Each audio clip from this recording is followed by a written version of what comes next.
이 전민스승교회 졸업생들이 이렇게 많을 줄 몰랐습니다. 여러분들 졸업을 축하하고, 이제 졸업은 그 시작이라는 뜻이 되기도 합니다. 이제 새로운 지금까지 이 교육 그 제도를 떠나서 또 다른 교육으로 다른 삶으로 넘어가는 과정이 바로 졸업입니다. 그래서 오늘 저는 설교 제목으로 시편 1편에 있는 시냇가에 심은 나무라는 제목으로 말씀을 나누면서 우리 졸업생들이 앞으로 지향해야 될 바를 같이 나누려고 합니다. 이 시편 1편에 보면은 두 종류의 나무가 나옵니다. 한 종류의 나무는 그 시냇가에 있기 때문에 나무가 빨리 잘 성장해 갖고 잎사귀도 싱싱하고 또 많은 열매를 맺습니다. 그런데 그런가 하면은 시냇가가 아닌 그런 험난한 곳에서 바위 틈을 비집고 나온 나무도 있습니다. 그런 나무는 물이 멀기 때문에 잘 자라지도 못하고 열매도 맺지 못합니다. 이런 거를 이제 그림으로 보면 이렇습니다. 이거는 시냇가에 심긴 나무인데 저 나무 뒤에는 물이 보이고 물가에 나무가 서 있는데 나무가 아주 크게 보기 아름답게 성장해 갖고 또 가을이 돼서 그 이파리도 전부 낙엽이 돼 갖고 아주 보기에 아름답고, 또 이런 큰 나무에는 많은 그런 동물들이나 사람들이 와서 그늘에 쉬기도 하고 그럽니다. 그런가 하면은 아까도 말씀드렸지만 바위 틈을 삐집고 나온 나무가 또 이렇습니다. 그런 나무를 보면은 이 바위 틈 사이에서 삐집고 나온 나무는 물도 멀리 있고, 그 나무는 겨우 자랐지만 아까 그 시냇가에 심은 나무에 비하면 풍성하지도 못하고 크거나 넓지도 못합니다. 그러면 두 종류의 나무, 한 나무는 그렇게 싱싱하고 열매도 많고, 또 한 나무는 삐쩍 마르고 겨우겨우 생명만 유지합니다. 그 왜 그렇습니까? 왜 그러냐면 그 원인을 살펴보면은 시냇가에서 자란 나무는 물을 많이 흡수하기 때문이고, 또 바위 틈에서 자란 나무는 물을 잘 흡수하지 못하기 때문입니다. 그러면 이 졸업생들에게 시냇가는 도대체 어디입니까? 시냇가는 신앙이 있는 가정을 얘기하고, 또 복음이 있고 교육이 있는 교회를 뜻합니다. 뿐만 아니라 신앙하는 좋은 친구들, 이런 것이 시냇가라고 얘기할 수 있습니다. 바위 틈에서 자란 나무는, 그 바위는 뭐를 얘기합니까? 이 시편 1편에 의하면 악인들, 그리스도를 알지 못하고 죄를 짓는 사람들, 그리고 이 성경 시편 1편에서는 죄인들이라고 그랬습니다. 또 오만한 자들이라고 그랬습니다. 그러니까 우리가 좋은 열매를 맺는 나무가 되느냐 아니면 그렇지 않은 삐쩍 마른 나무가 되느냐는 뭐에 달려있냐면 어느 곳에 내가 있느냐가 중요한 겁니다. 내가 그런 복음이 있고 교육이 있는 좋은 교회를 다니고 또 신앙이 있는 좋은 친구들과 사귄다면은 그래서 시냇가입니다. 그러나 예수 그리스도를 알지 못하는 친구들을 그 교회를 멀리하는 사람들이 있는 곳에는 그는 바위와 같습니다. 여기서 이 시냇가에서 자라난 나무는 물을 잘 흡수한다고 그랬는데, 그러면 우리 신앙생활에 물은 뭐를 얘기합니까? 물은 그 나무에게 자양분이 되는 것처럼 우리들에게 성장할 수 있는 자양분이 되는 하나님의 말씀을 가리킵니다. 그렇기 때문에 이 시편 1편에서는 하나님의 율법을, 하나님의 말씀을 주야로 묵상하는 자는 복이 있도다 그랬습니다. 그러나 바위는 그런 말씀이 없는, 그리고 하나님을 알지 못하는 사람들에 주는 나쁜 영향, 그런 걸 가리킵니다. 그래서 두 종류의 나무가 있는데, 한 나무는 시냇가에 심겨졌고 또 한 나무는 그런 시냇가에서 멀리 있는 것을 심겨졌다. 그런데 시냇가라는 거는 그 신앙이 있는 좋은 가정, 좋은 교회, 또 좋은 친구들, 그렇지 않은 사람들은 악인들, 죄인들, 오만한 자들이라고 그랬습니다. 그리고 물은 우리의 삶을 유지시켜주고 성장하게 하는 하나님 말씀이라고 그랬습니다. 이렇게 물을 흡수하면서 하나님 말씀을 받아들이면서 성장하게 되면 어떤 결과가 나옵니까? 결과는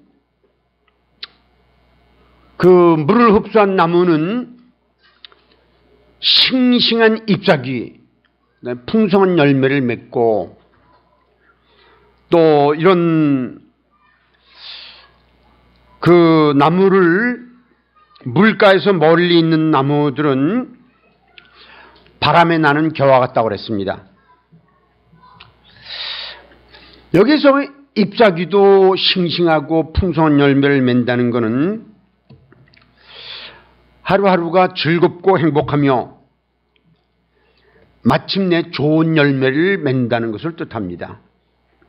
좋은 열매가 뭡니까? 인생의 좋은 열매는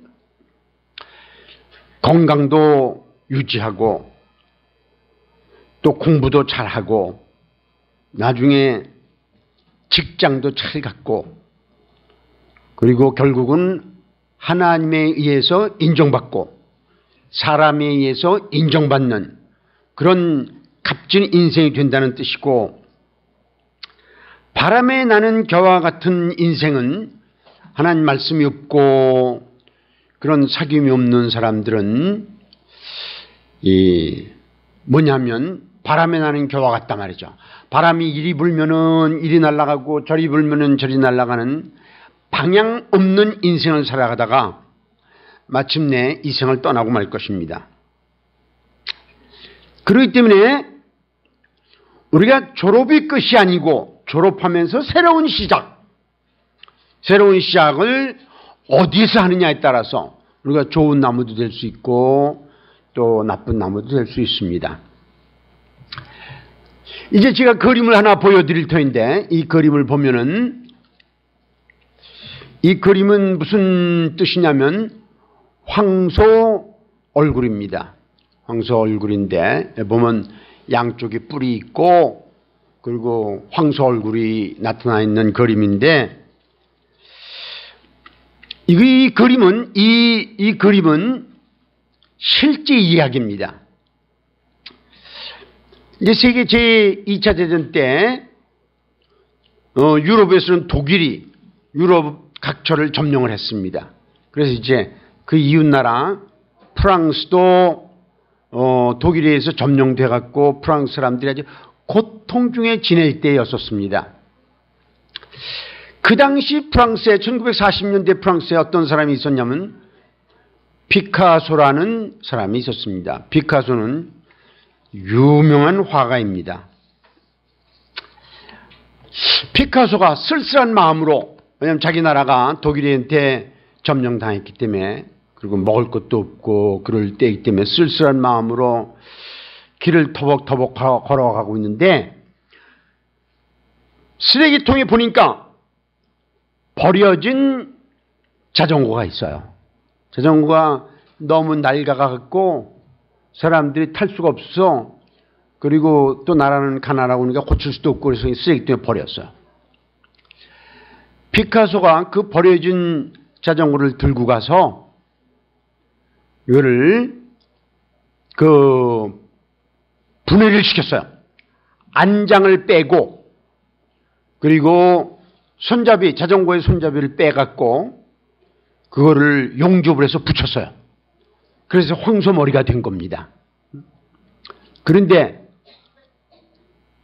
이게 제목이 황소머리예요. 그런데 이게 시발점은 버려진 자전거입니다.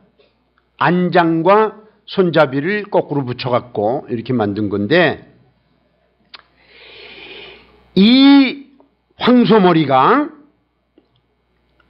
나중에 293억 원에 팔렸어요. 그리고 2억 원짜리 아파트 150채 값이에요.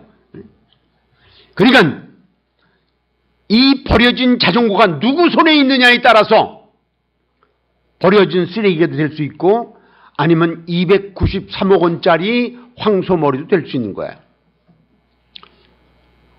여러분 졸업생들이요, 여러분들이 졸업을 하고 누구의 손에 사로잡히냐에 따라서 여러분은 아주 값비싼 293억 원보다도 훨씬 더 값진 인물도 될 수 있고, 아니면 쓸모없는 쓰레기통에 버려질 인물도 될 수 있습니다. 베드로를 보세요. 베드로는 무식한 어부였어요.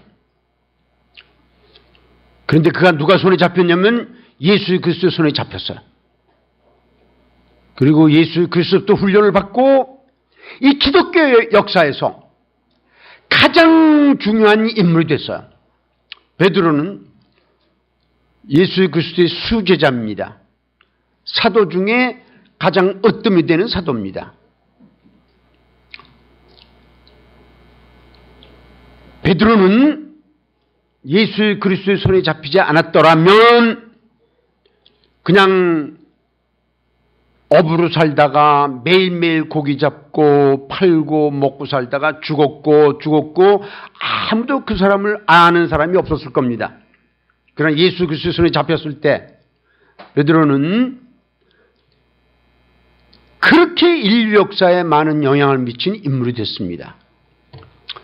로마의 바티칸을 가보면은 거기 로마 광장에 12사도의 흉상이 쫙 새겨져 있는데 맨 앞에 누구의 흉상이냐면 베드로의 흉상이에요. 그리고 그 성당, 교황이 예배드리는 성당의 이름이 뭐냐면 베드로 성당이에요. 이 지구상에 베드로 성당이 얼마나 많은지 모르고, 베드로 교회가 얼마나 많은지 모르고, 또 베드로라고 이름을 지은 사람이 얼마나 많은지 모릅니다. 우리가 버려진 자전거처럼 쓸모없는 인생을 살 거냐, 아니면 황소머리처럼 값비싼 인생이 될 거냐는 누구의 손에 잡히느냐에 달려있는 겁니다.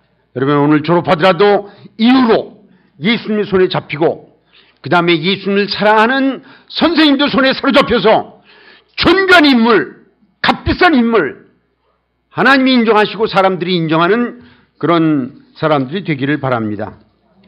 기도하시겠습니다. 사랑하시는 주님,